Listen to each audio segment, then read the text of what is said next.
আসসালামু আলাইকুম। পল্লবী মহিলা ডিগ্রি কলেজে আয়োজিত অনলাইন ক্লাসে সকল ছাত্রীদের স্বাগত। আমি মোহাম্মদ শাফায়েত হাসান, প্রভাষক, ফিনান্স, ব্যাংকিং ও বিমা। আজ আমি তোমাদের মাঝে হাজির হয়েছি অনার্স চতুর্থ বর্ষের ক্লাস নিয়ে। আজকে আমি তোমাদের দ্বিতীয় অধ্যায়ের মিলার অ্যান্ড অর্ড মডেলের যে অঙ্কটা ছিল সেটা আমি করাবো। তার আগে আমি সর্বপ্রথম ধন্যবাদ জানাচ্ছি মহান আল্লাহ তাআলাকে, যিনি এই করোনা মহামারীর সময় আমাদের সুস্থ সবল রেখেছেন। আমি আল্লাহর কাছে লাখ লাখ শুকরিয়া আদায় করতেছি। আমি আরও ধন্যবাদ জানাচ্ছি আমাদের প্রিয় অধ্যক্ষ মহোদয়, উপাধ্যক্ষ মহোদয় এবং অনলাইন ক্লাসের সাথে সংযুক্ত সকল শিক্ষক মণ্ডলী ও আমার প্রিয় ছাত্রী সকলকে সালাম ও শুভেচ্ছা জানিয়ে আমি আমার ক্লাস শুরু করছি। আজকে আমরা শিখব মিলার অ্যান্ড অর্ড মডেলের অঙ্ক। তো এই অঙ্কটা সম্পর্কে আমরা যখন প্রথমেই জানার আগে আমাদের মিলার এবং অর্ড মডেলের সম্পর্কে কিছু জানা উচিত। মিলার এবং অর্ড সম্পর্কে জানা উচিত। তো প্রথমেই আমরা দেখি এই মডেলের বক্তা হলেন দুইজন, এক MH Miller and D Orr. 1966 সালে ত্রৈমাসিক অর্থনীতি জার্নালে ইহা প্রকাশিত হয়। অর্থাৎ এই মডেলটা 1966 সালে একটা অর্থনৈতিক জার্নালে প্রকাশিত হয়। প্রবন্ধের শিরোনাম ছিল, অর্থাৎ হেডিংটা ছিল, a model for the demand for money by firm. A model for the demand for money by firm. অর্থাৎ এই যে নিবন্ধনটা প্রকাশিত হলো, এই নিবন্ধনের প্রকাশিত মূল বক্তব্য ছিল, অর্থাৎ বাউমল মডেলের নগদের হ্রাস বৃদ্ধি বিবেচনা করে না, ইহার সীমাবদ্ধতা দূরীকরণার্থে অর্থাৎ দূরকরণের জন্য মিলার ও অর্ড মডেলের উদ্ভব করে। তারা এই সীমাবদ্ধতা দূরীকরণের জন্য শূন্য গড় এবং পরিমিতি ব্যবধান ব্যবহার করেন। এই জন্য বলা হয়, it's assume that net cash flow are normally distributed by a zero value of mean and standard deviation. অর্থাৎ এই সীমার একটা নিম্ন সীমা থাকবে এবং উচ্চ সীমা থাকবে। এখানে লেনদেনের ব্যয় দেওয়া থাকবে, যেটা কনভার্সন কস্ট, সুদের হার, ইন্টারেস্ট রেট দেওয়া থাকবে, নিট নগদ প্রবাহ। আমি গত ক্লাসে এই সূত্রটা দেখিয়ে দিয়েছিলাম। তো আমি এখন এই সূত্রের অঙ্ক নিয়ে তোমাদের মাঝে হাজির হয়েছি। প্রথমে আমি একটা খুব সহজ একটা অঙ্ক করাই দিচ্ছি, তারপরে আমি আরেকটা অঙ্ক করাই দেব, তাতে তোমরা খুব ভালো মতো বুঝতে পারো। তো প্রিয় শিক্ষার্থী, দেখো আমি একটা অঙ্ক দিয়েছি। Chandan company has a policy for maintaining a minimum cash balance for 50,000, অর্থাৎ 50,000 টাকা তারা মিনিমাম ক্যাশ ব্যালেন্স রাখবে। কত? 50,000 টাকা। The standard deviation of the company daily cash flow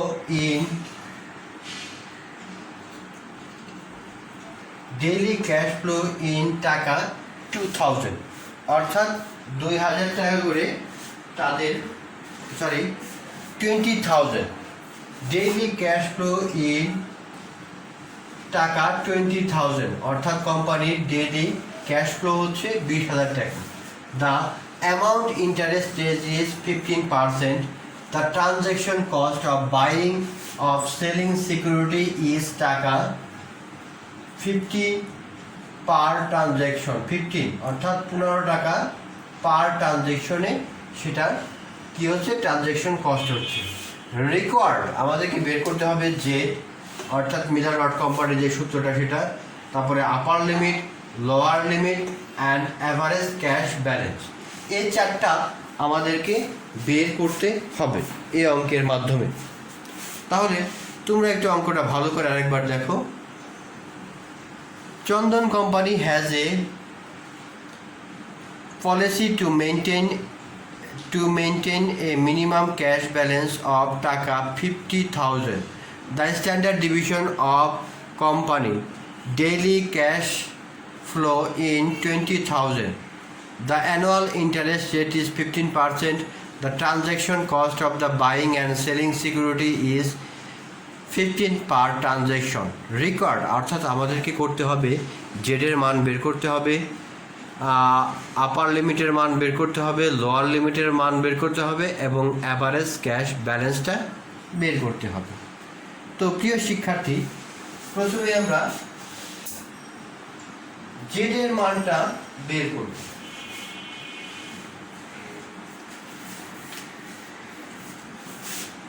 জেডের মানটা বের করতে হলে প্রথমে আমরা উই নো দ্যাট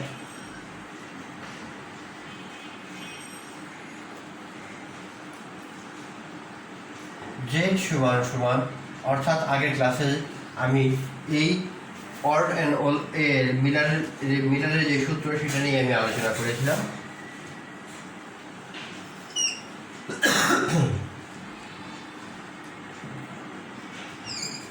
সূত্রটা নিশ্চয় মনে আছে তোমাদের।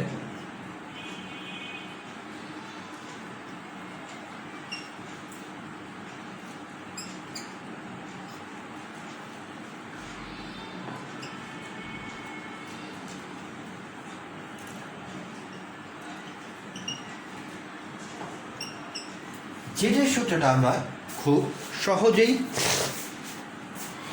লিখে ফেললাম, তার মানে খুব সহজেই আমরা এটা করতে পারব।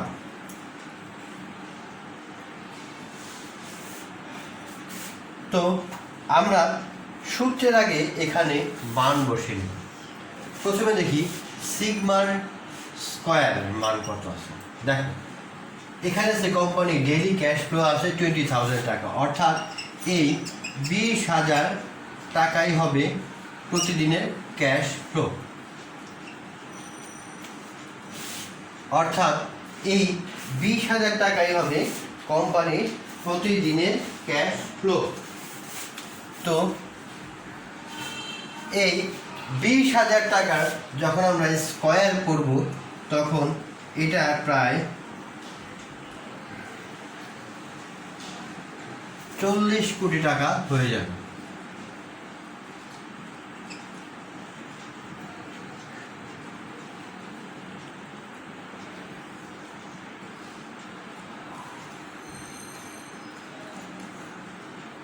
$40 কোটি টাকা। তারপরে আছে সির মান।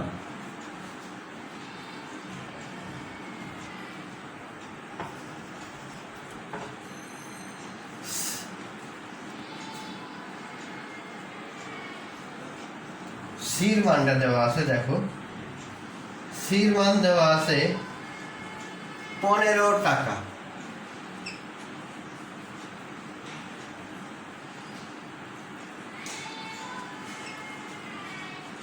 তারপর দেওয়া আছে আয়ের মান 0.115, অর্থাৎ 15%কে আমরা এভাবে লিখতে পারি। তাহলে সব মানগুলো আমরা পেয়ে গেলাম। এখন এই মান পাওয়ার পরে আমরা সূত্রের মাধ্যমে বসাবো।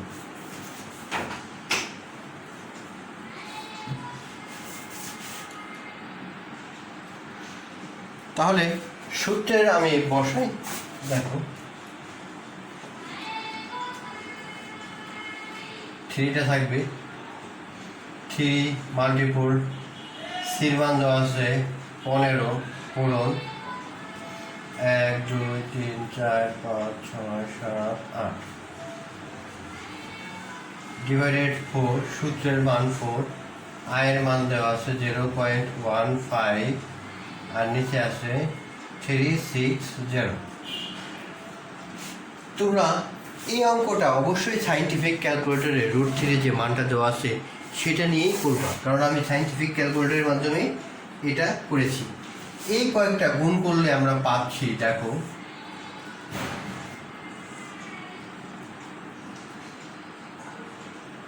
ওয়ান এইট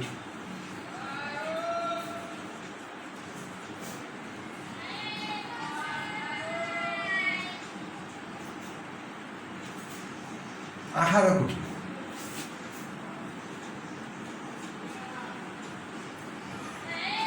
অর্থাৎ 1 কোটি, সরি, এই মানটা আসতেছে, দেখো,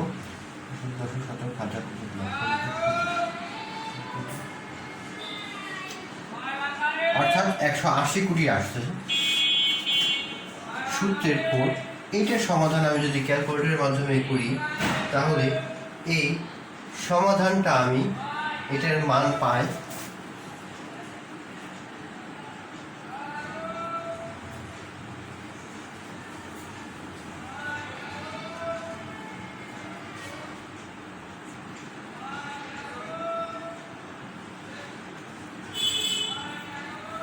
অর্থাৎ 00.70। এটাকে আমি খুব সহজেই এটা দ্বারা ভাগ করলে আমি যে মানটা পাই, তোমরা একটু দেখো, এটা অনেক বড় মান, 10 5 8 8 2 3 5 2 9 4 1 1। তো সাইন্টিফিক ক্যালকুলেটরের মাধ্যমে এই মানটাকে যদি আমি প্রকাশ করি, তার মানে আমি পাচ্ছি 10,192.36, অর্থাৎ জেটের মান সমান সমান আমার এই মানটাই বের হচ্ছে। তাহলে খুব সহজেই তোমরা জেটের মানটা বের করতে পারলা। এখন তার মানে আমি 1 নম্বরে যেটা ছিল জেটের মানটা, সেটা আমি সহজেই মিলার এবং অড মডেলের মাধ্যমে বের করে ফেললাম। এখন আমরা দেখব upper limit, lower limit and average cash ফ্লোটা দেখব।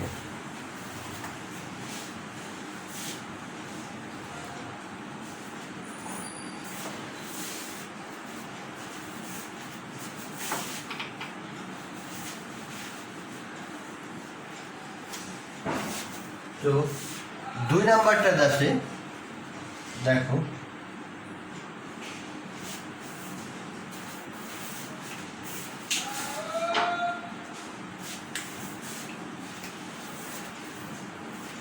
দুই নাম্বারটা আছে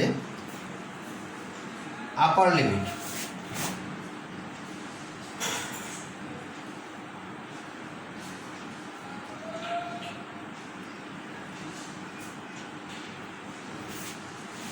আপার লিমিটের সূত্রটা হলো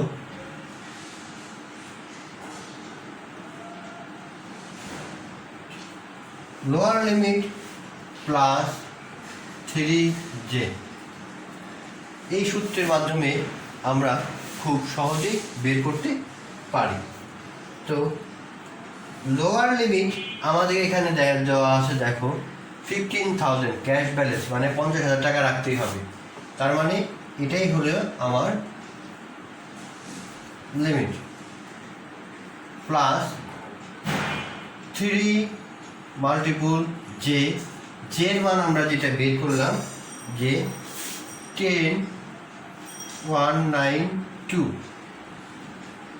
খুব সহজেই আমরা এই মানটা বের করে ফেললাম। তো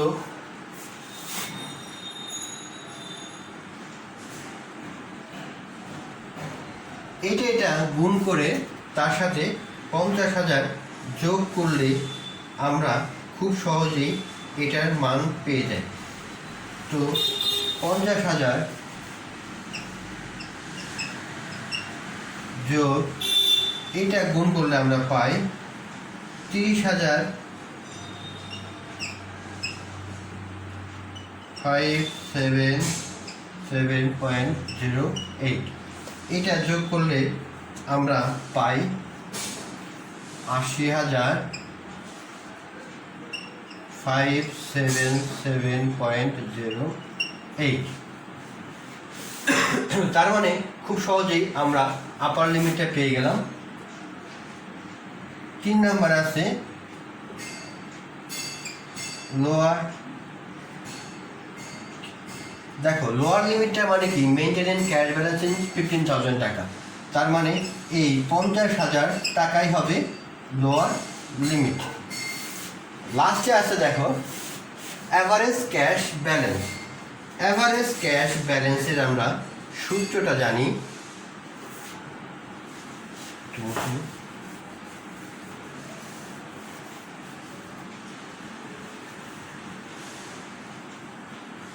তার মানে 4 নাম্বারটা আমরা এখন দেখব।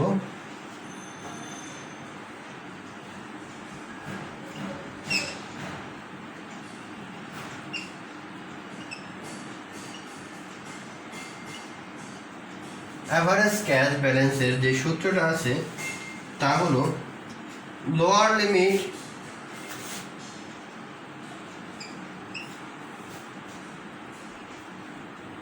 প্লাস 4 পূরণ z ডিভাইডেড বাই 3। এই সূত্রের মাধ্যমে আমরা খুব সহজেই এটার সমাধান করব।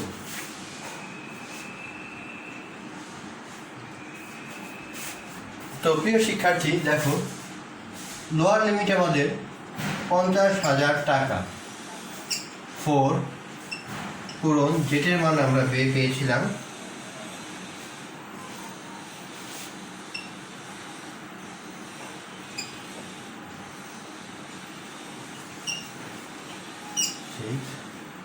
6/3।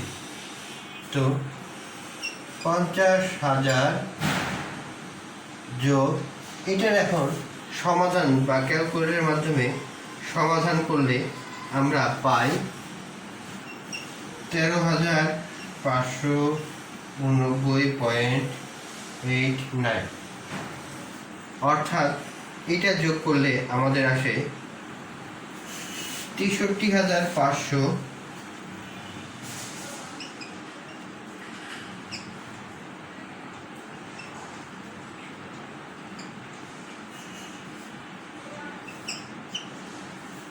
তার মানে মিলার এবং অড মডেলের যে সূত্রটা আছে তা আমরা খুব ভালো মতোই বুঝতে পারলাম। আমরা প্রথমে বের করলাম জেটের মান, তারপরে এলো আপার লিমিটের মান, তারপর লোয়ার লিমিটের মান এবং অ্যাভারেজ ক্যাশ ফ্লো। অর্থাৎ অ্যাভারেজ ক্যাশ ফ্লোটা আমরা lower limit plus 4 multiple J divided by 3 এই সূত্রের মাধ্যমে আমরা পেলাম এবং মান বসালাম। মান বসানোর সাথে সাথেই আমাদের অঙ্ক হয়ে গেল। তার মানে খুব সহজেই আমরা এই অঙ্কটা করতে পারলাম। আমি তোমাদের সুবিধার্থে আরেকটা অঙ্ক দেখিয়ে দিচ্ছি।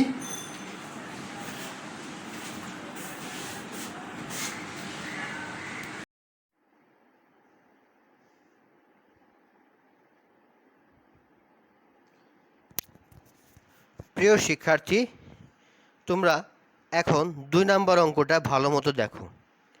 দেখো এখানে সুন্দরভাবে অঙ্কটা তোমরা নিশ্চয়ই দেখতে পাচ্ছ। John company has determined that it cost টাকা 30 to convert marketable security is and vice versa। তারপর দেওয়া আছে the marketable security portfolio currently earn 8% annual rate of return. The variance of the daily net cash flow is estimated to be 27,000। অর্থাৎ জন নামক একটি company determine তারা করতেছে that it cost of 30 টাকা convert marketable security. অর্থাৎ marketable যে সিকিউরিটিটা তার প্রত্যেকটা কত করে খরচ হচ্ছে 30 টাকা করে। এখন the marketable security portfolio currently earn 8% annual rate of return.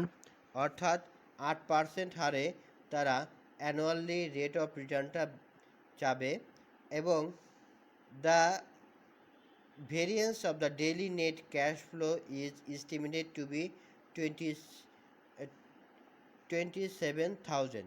অর্থাৎ variance of daily net cash flow is estimated to be 27,000।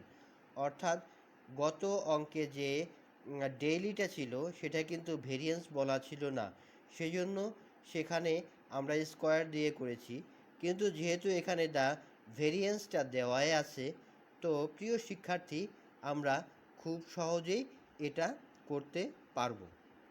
তো প্রিয় শিক্ষার্থী আমরা এখন যেহেতু অঙ্কটা ভালো মতো বুঝলাম, আমরা অঙ্কটা এখন করার চেষ্টা করব। এখানে আমাকে বের করতে হবে return point, target balance, lower limit, upper limit, cash conversion to marketable security, cash conversion to marketable security lower limit, and average average balance. অর্থাৎ এই অঙ্কটা থেকে অড এবং মিলার অর্ডারের নিয়মে সূত্র থেকে আমাদেরকে বের করতে হবে প্রথমে রিটার্ন পয়েন্ট, তারপর 2 number target balance, 3 number lower limit, 4 number upper limit, 5 number cash converted to marketable security upper limit and cash converted to marketable security lower limit and average balance. এই কয়েকটা জিনিস আমাকে এখান থেকে বের করতে হবে। অর্থাৎ জন কোম্পানি তাদের ডিটারমাইন করছে যে তাদের প্রত্যেকটা মার্কেটেবল সিকিউরিটির যে কস্টটা হবে সেটা 30 টাকা, এবং যে অ্যানুয়াল রেট অফ রিটার্নটা আছে সেটা 8%, এবং ভেরিয়েন্স দেওয়া আছে। তো এই সকল উপাত্ত থেকে আমাদেরকে বের করতে হবে return point, target balance, lower limit, upper limit, cash converted to marketable security, cash converted to marketable security lower limit and average balance. তাহলে প্রিয় শিক্ষার্থীরা আমরা অঙ্কটা ভালো মতো বুঝলাম। এখন আমরা হোয়াইট বোর্ডে এই অঙ্কটা করার চেষ্টা করব। তো প্রথমে আমরা বের করব রিটার্ন পয়েন্ট, যেটা জে এর মান দেওয়া আছে সেটা বের করব। তাহলে চলো আমরা হোয়াইট বোর্ডে ফিরে যাই।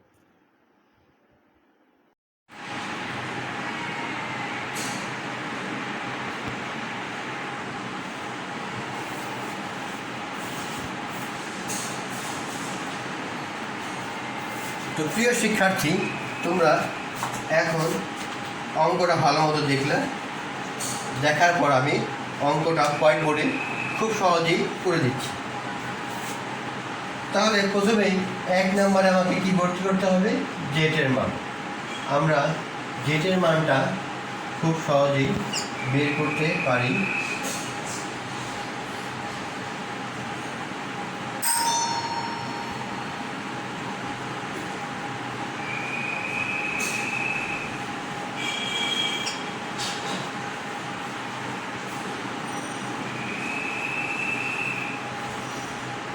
খুব সহজেই আমরা এটা বের করতে পারি।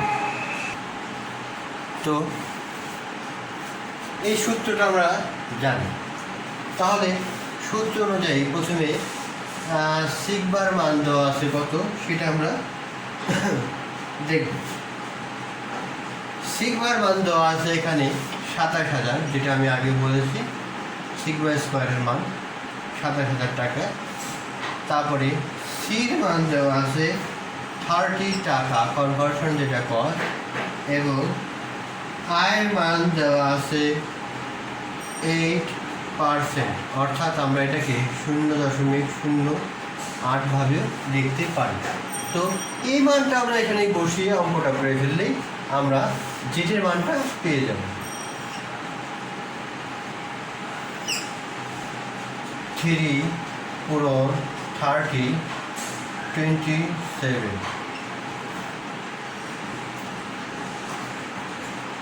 divided by 0.08 পূরণ 4360। এটা গুণ করলে আমরা পাই 243123 এবং এটার সমাধান করলে আমরা পাই 0.00888।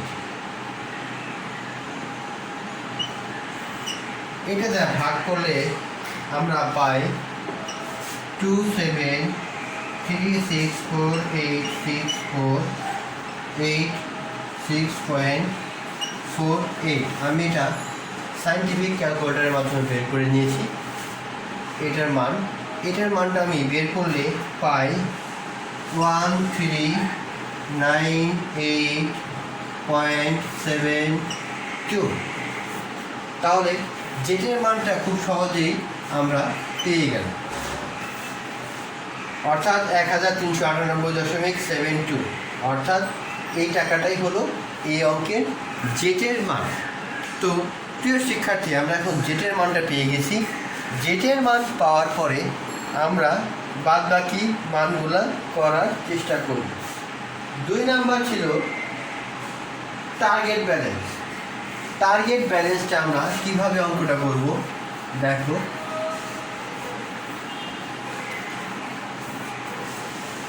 টার্গেট ব্যালেন্সে আমরা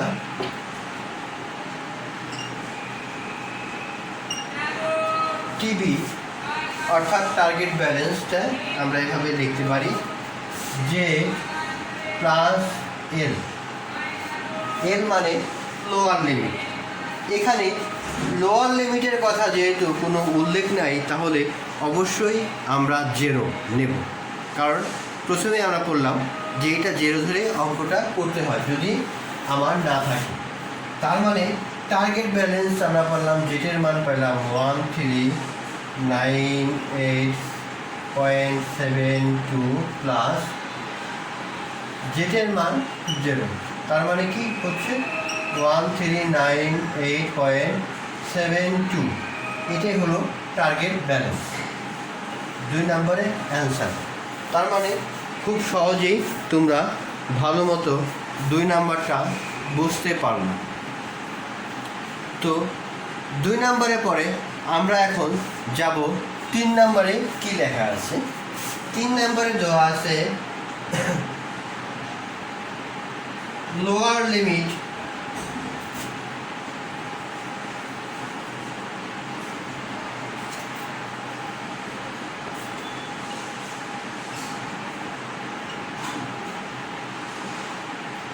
লোয়ার লিমিট। যেহেতু এখানে কোনো লোয়ার লিমিটের কথা উল্লেখ নাই, তাহলে কি হবে, সে আগে তো 50,000 ছিল, এখানে উল্লেখ নাই দেখে লোয়ার লিমিটটা হবে 0। খুব সহজ, যেখানে উল্লেখ নেই সেখানে কী হবে, সরাসরি 0 হয়ে যাবে লোয়ার লিমিট। 4 নম্বরে আছে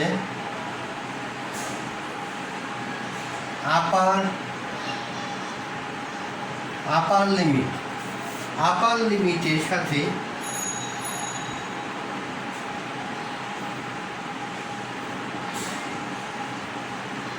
আমরা জানি 3j মাইনাস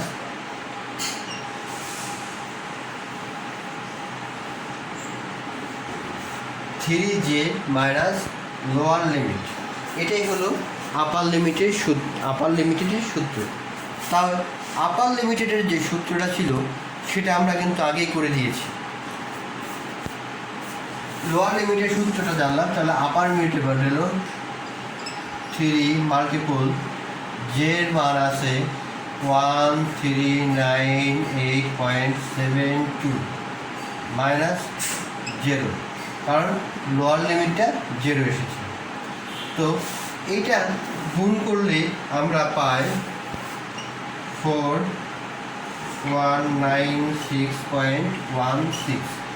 তার মানে এই 4196.16 হচ্ছে আপার লিমিট।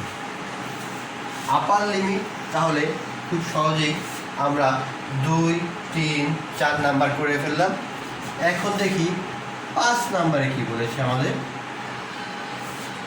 5 নাম্বারে বলেছে cash conversion to marketable security upper limit, অর্থাৎ এটা আমরা সংক্ষেপে এভাবে লিখতে পারি, cash conversable marketable security upper limit. এইভাবে লিখলাম আমরা, cash conversion marketable security upper limit, খুব সহজেই সংক্ষেপে লিখে ফেললাম। আমরা এটা সমান লিখতে পারি ইউএল মাইনাস জেড, এই সূত্রটা, অর্থাৎ ইউএল মাইনাস জেড আপার লিমিট মাইনাস জে, অর্থাৎ এই 41,9 6.16 মাইনাস যে মানটা আছে যেটা 1398.72, এটা এখন বিয়োগ দিব। এই বিয়োগ দিলেই খুব সহজেই আমাদের এই মানটা বের হয়ে যাবে। তো বিয়োগ দিলে আমরা পাচ্ছি 2797.44, অর্থাৎ ক্যাশ কনভার্সন মার্কেটেবল সিকিউরিটি আপার লিমিটেডটা বের করে ফেললাম।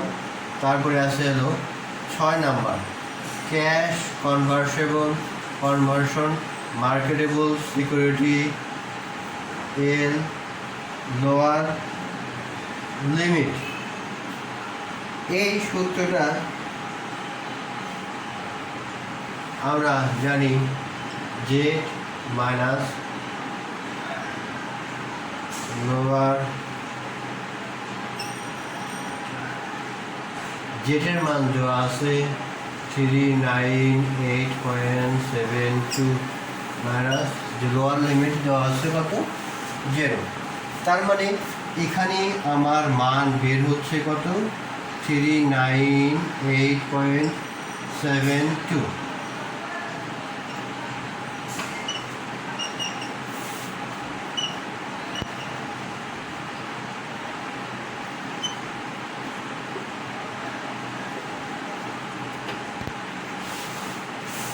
খুব সহজেই আমরা 6টা সূত্রের মাধ্যমে বের করে ফেললাম। এখন আমরা 7 নাম্বার আছে অ্যাভারেজ ব্যালেন্স।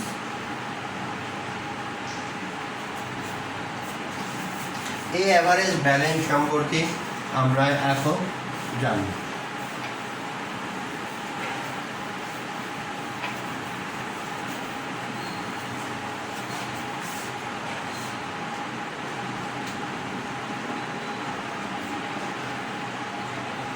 সাত নম্বর,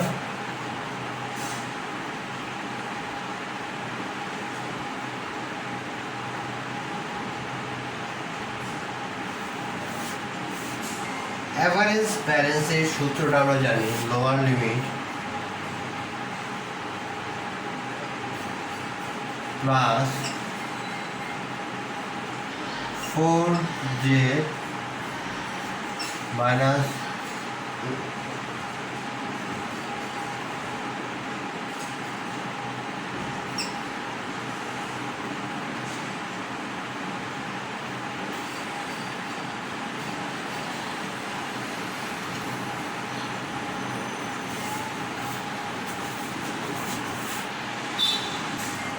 তো প্রিয় শিক্ষার্থীরা, এটার সূত্রটা আমি আগেও দেখিয়ে দিয়েছিলাম 4J divided by 3 plus lower limit.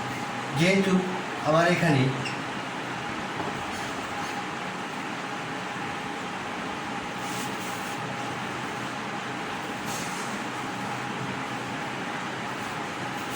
Lower limit সমান দেওয়া আছে 0 প্লাস 4 মাল্টিপল জেটের মান দেওয়া আছে 1396.72 ডিভাইডেড বাই 3।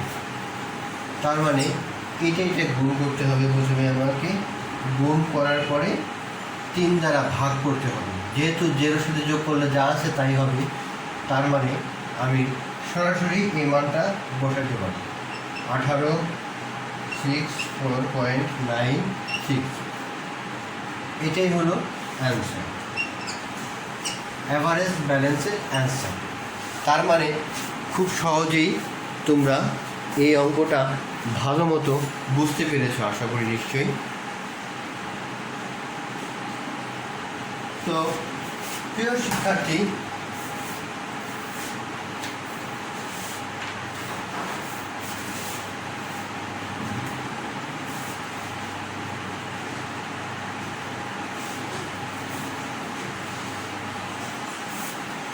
শিক্ষার্থী, আজকে এই পর্যন্তই। পরবর্তীতে অন্য কোনো অধ্যায় তোমাদের সাথে আবার দেখা হবে। সেই পর্যন্ত সবাই সুস্থ থেকো, ভালো থেকো। আমি মহান আল্লাহ তাআলাকে দরবারে লাখ লাখ শুকরিয়া আদায় করতেছি, কারণ তিনি এই মহামারীর থেকেও আমাদের সুরক্ষা রেখেছেন। আমি আল্লাহর দরবারে লাখ লাখ শুকরিয়া আদায় করতেছি। আমি আরও ধন্যবাদ জানাচ্ছি আমাদের অধ্যক্ষ, উপাধ্যক্ষ এবং অনলাইন ক্লাসের সাথে সংযুক্ত সকল শিক্ষক মণ্ডলীকে এবং আমার প্রাণপ্রিয় ছাত্রীকে। সকলকে শুভেচ্ছা ও সালাম জানিয়ে আমি আমার আজকের ক্লাস এখানেই শেষ করছি। সবাই ভালো থেকো, সুস্থ থেকো, এই কামনা করছি। আল্লাহ হাফেজ।